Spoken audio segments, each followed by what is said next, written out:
Dear viewers السلام علیکم. میں ڈاکٹر محمد یوسف اپنی یوٹیوب چینل ہیلتھ کیئر سننا میں خوش آمدید کہتا ہوں. ہماری لاسٹ ویڈیو ان عادات کے بارے میں تھی جن کی وجہ سے گردے ڈیمیج ہو جاتے ہیں. ہماری آج کی ویڈیو کا موضوع ہے گردوں کی بیماریوں کے اقسام، کرونک کڈنی ڈیزیزز کے سائن اینڈ سمپٹم کیا ہیں اور ان کے کازز کیا ہیں. ویورز، گردوں کی بیماریوں کو سائلنٹ کلر کنسیڈر کیا جاتا ہے کیونکہ ان کے سائن اینڈ سمپٹمز بہت لیٹ محسوس ہوتے ہیں. 2017 میں worldwide chronic kidney disease کی وجہ سے اباؤٹ 1.3 ملین لوگوں کی ڈیتھ ہوئی تھی. ویورز، گردوں کی بیماریوں کے مین اقسام 6 ہیں. نمبر 1، ایکیوٹ کڈنی فیلئر اور ایکیوٹ کڈنی انجری. یہ بیماری اچانک سامنے آتی ہے اور گردے کے فنکشن کو متاثر کرتی ہے. ان کے جو روٹ کاز ہیں اس میں بلڈ فلو کا کم ہو جانا، چاہے وہ انجری کی وجہ سے ہو، وہ ایکسیڈنٹ کی وجہ سے ہو یا لو بلڈ پریشر کی وجہ سے ہو. اس کے علاوہ ڈی ہائیڈریشن کی وجہ سے ایکیوٹ پرابلم ہو سکتا ہے، ٹراما کی وجہ سے ہو سکتا ہے، یا یورین پیسیج میں بلاکیج کی وجہ سے ہو سکتا ہے. اور یہ بلاکیج بلڈ کلاٹ کی وجہ سے ہو سکتی ہے، کڈنی سٹون کی وجہ سے ہو سکتی ہے، اور میل میں اگر پروسٹیٹ گلینڈ انلارج ہو جائے تو وہ بھی اس پیسیج وے کو بلاک کرتا ہے. سیکنڈ ہے کرونک کڈنی ڈیزیز. یہ کڈنیز کی عام بیماری ہے. یہ دوسری بیماریوں کی لمبے عرصے تک چلنے کی وجہ سے بنتی ہے. ویورز، کڈنی میں ملینز کی تعداد میں نیفرونز ہوتے ہیں اور یہ گریجولی ڈیمیج ہونا شروع ہو جاتے ہیں. جب یہ ڈیمیج ہوتے ہیں تو کڈنیز کا فنکشن بھی متاثر ہوتا ہے. جو سیلز ہوتے ہیں نیفرونز کے، یہ جب ایک دفعہ ڈیمیج ہو جائیں تو یہ ری جنریٹ نہیں ہو سکتے. ویورز، کڈنیز کے جو کرونک کڈنی ڈیزیز ہے اس کے 5 سٹیجز ہیں. یہ 5 سٹیجز گلومیرولر فلٹریشن ریٹ سے ڈٹرمنڈ ہوتی ہے، جسے GFR کہا جاتا ہے، اور یہ پرسنٹیج میں ہوتی ہے. جو فرسٹ سٹیج ہے وہ 89% تک ہوتی ہے. اس سٹیج میں کوئی سمٹم سامنے نہیں آتے. سیکنڈ سٹیج 60% سے 89% تک ہوتی ہے. اس میں بھی یوجولی سمٹمز ظاہر نہیں ہوتے. تھرڈ سٹیج جو ہے نا وہ 30 to 59% ہوتی ہے. اس سٹیج میں کئی سمٹمز جو ہے نا وہ سامنے آ جاتے ہیں. فورتھ سٹیج 15 to 29% ہوتی ہے. یہ فورتھ سٹیج ہے. اس فورتھ سٹیج میں میکسیمم سمٹمز سامنے آتے ہیں.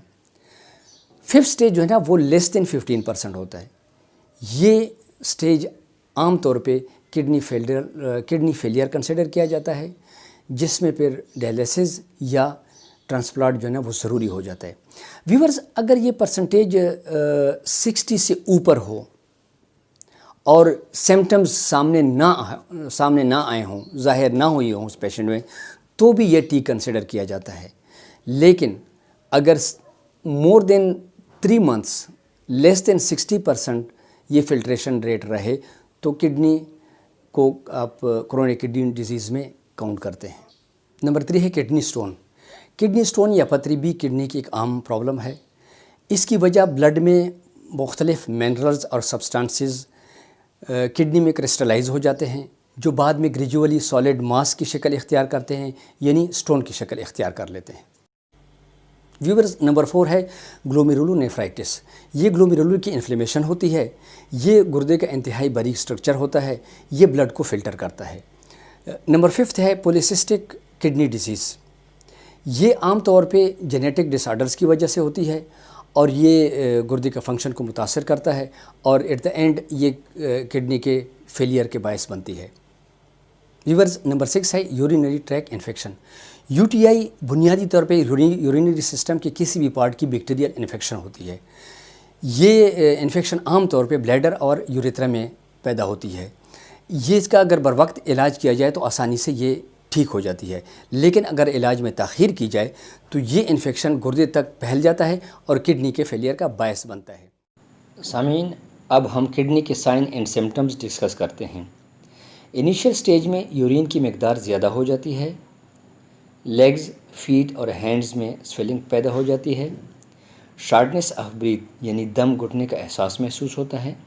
صبح کے وقت آنکھوں کے ارد گرد پفینس محسوس ہوتی ہے، بہت زیادہ ڈراؤزینس یعنی غنودگی اور فٹیگ کا احساس ہوتا ہے، نوزیا یعنی متلی کی کیفیت رہتی ہے، کنسنٹریشن لوز ہو جاتی ہے، جسم میں طاقت کم اور ویکنس زیادہ محسوس ہوتی ہے، چیسٹ میں پین اور پریشر محسوس ہوتا ہے، نیند ڈسٹرب ہو جاتی ہے یعنی بہت زیادہ یا بالکل نیند نہیں آئے گی، سیزرز یعنی دورے بھی پڑ سکتے ہیں، رات کے ٹائم پر مسلز میں کریمپنگ محسوس ہوتی ہے، ہڈیاں کمزور ہو جاتی ہے، بلڈ کم ہو جاتا ہے جسم میں یعنی اینیمیا ہو جاتا ہے، پیشنٹ کوما میں بھی جا سکتا ہے، بلڈ پریشر بڑھ جاتا ہے، منہ میں میٹیلک ٹیسٹ محسوس ہوتا ہے، وومٹنگ ہو سکتی ہے، بھوک نہیں لگتی، ہاتھوں اور پاؤں کی سنسیشن کم ہو جاتی ہے۔ سامعین، چونکہ ٹاکسن اور بلڈ یوریا بلڈ میں زیادہ ہو جاتا ہے، اس لیے جلدی بیماریاں پیدا ہو جاتی ہیں، جلد ڈرائی ہو جاتی ہے اور ڈرائی خارش پیدا ہوتی ہے، رات کو یورین کا انٹرول کم ہو جاتا ہے یعنی یورین بار بار آتا ہے، اور ٹاکسن اور بلڈ یوریا زیادہ ہونے کی وجہ سے دل کی بیماریاں بھی پیدا ہو سکتی ہیں۔ سامعین، کڈنی ڈیزیزز کو سائلنٹ کلر کہا جاتا ہے، یعنی 60% تک کڈنی ڈیمیج ہوئی ہوتی ہے لیکن ایون دین سمٹمز نہیں آتے، اس لیے یہ ضروری ہو جاتا ہے کہ ہم اپنے میڈیکل ٹیسٹ کروائیں، یعنی کڈنی کے اگینسٹ جو ہے نا ہمیں یورین آری اور RFT کا ٹیسٹ کروانا چاہیے۔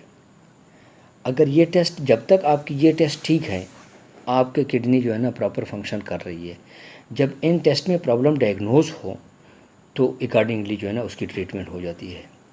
آپ نے اس کا انتظار نہیں کرنا کہ جب تک سائن اینڈ سمٹمز ڈیولپ نہیں ہوتے تب تک میری کڈنی ٹھیک ہے۔ کڈنیز جو ہے نا وہ تو جب 75% کڈنی ڈیمیج ہو جاتی ہے تب سائن اینڈ سمٹمز آتے ہیں، اور مشاہدے میں آیا ہے کہ کئی ایسے لوگ بھی ہیں کہ جن کی جیسے ڈائگنوز ہوتی ہے کہ اس بندے کی کڈنی ڈیمیج ہوئی ہیں یا ہو رہی ہیں، اس کے 4 to 6 ویک ان کی ڈیتھ ہو جاتی ہے۔ اس کی وجہ صرف یہی ہوتی ہے کہ جب ڈائگنوزنگ بہت لیٹ ہوئی ہوتی ہے۔ تو اس لیے ٹیسٹ اپنے لازمی کروائیں، تاکہ ایک تو آپ کو کانفیڈنٹ ہوگا کہ آئی ایم فزیکلی فٹ، اور جتنا آپ کانفیڈنٹ ہوں گے اپنی صحت کے بارے میں اتنا آپ کی صحت جو ہے نا وہ بہتر رہے گی۔ ویورز، نیکسٹ ویڈیو تک ہم آپ سے اجازت چاہتے ہیں۔ اللہ حافظ، فی امان اللہ۔